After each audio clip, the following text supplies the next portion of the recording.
Hello दोस्तों, राधे राधे। दोस्तों, आज माँ दुर्गा की दूसरी शक्ति यानी ब्रह्मचारिणी माता की आज हम कथा उसके बारे में आपको बताएंगे। दोस्तों, माँ दुर्गा की दूसरी शक्ति जो है माँ दुर्गा की, वो ब्रह्मचारिणी स्वरूप है। यहाँ ब्रह्म का अर्थ है तपस्या से है। माँ दुर्गा का स्वरूप भक्तों के सिद्ध और अनंत फल देने वाला होता है। इसकी उपासना तप, त्याग, वैराग्य, सदाचार और संयम की वृद्धि होती है। ब्रह्मचारी का अर्थ है तप की चारिणी यानी तप का आचरण करने वाली देवी का यह स्वरूप पूर्ण ज्योतिर्मय और अत्यंत भाव है। इन देवी के ने दाएं हाथ में जबकि माला ले रखी है और बाएं हाथ में कमंडल धारण कर रखा है। पूर्व जन्म में इन्हीं देवी हिमालय के घर पुत्री के रूप में जन्म लिया था और नारद जी के उपदेश से इन्होंने भगवान शंकर को पति के रूप में प्राप्त करने के लिए बहुत ही घोर तपस्या की थी। इस कठोर तपस्या के कारण ही इन्हें तब ब्रह्मचारिणी यानी ब्रह्मचारी के नाम से भी जाना जाता है। 1000 वर्ष तक इन्होंने केवल फल फूल ही खाए थे और शार्क पर निर्वाह किया था और बहुत से कठिन उपवास भी रखे थे। खुले आकाश के नीचे वर्षा और धूप के घर हर कष्ट भी सहकर इन्होंने 3000 वर्षों तक टूटे बेल पत्र खाए और भगवान शंकर की आराधना करती रहीं।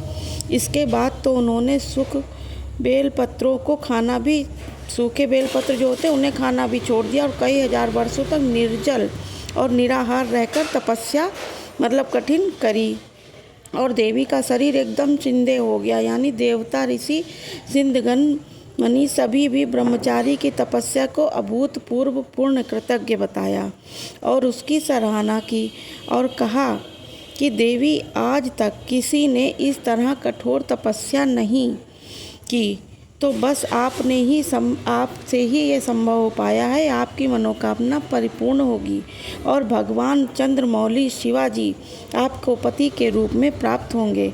अब आप तपस्या करके घर लौट जाएं तो जल्द ही आपके पिता के यहाँ बुलावा आएगा। तो यह थी माता ब्रह्मचारिणी की कथा। इन देवी की कथा का सार यह है कि जीवन के कठिन संघर्षों में भी हमें माँ को विचलित नहीं होने देना चाहिए। माँ ब्रह्मचारी देवी की कृपा से सर्व सिद्धि प्राप्त होती है। दोस्तों, दुर्गा पूजा के दूसरे दिन देवी के इसी स्वरूप की उपासना की जाती है।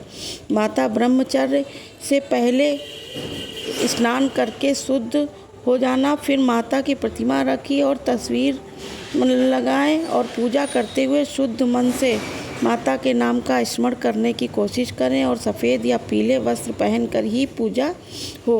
माँ को प्रसाद में पंचामृत जरूर चढ़ाएं। दोस्तों, रोली, अक्षत चढ़ाएं, कमल का फूल अर्पित करें।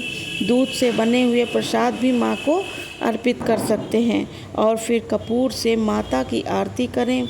मान्यता यह है दोस्तों कि ब्रह्मचारी माता के पूजन से कठिन तप भी पूरे होते हैं। साथ में अध्ययन करने में भी रुचि बढ़ती है, साथ ही स्मरण शक्ति का भी विकास होता है। दोस्तों, जीवन की अज्ञानता मिटती है और ज्ञान का प्रकाश फैलता है। तो यह थी दोस्तों माता ब्रह्मचारिणी की कथा। आपको ये कथा कैसी लगी दोस्तों, ज़रूर बताइएगा।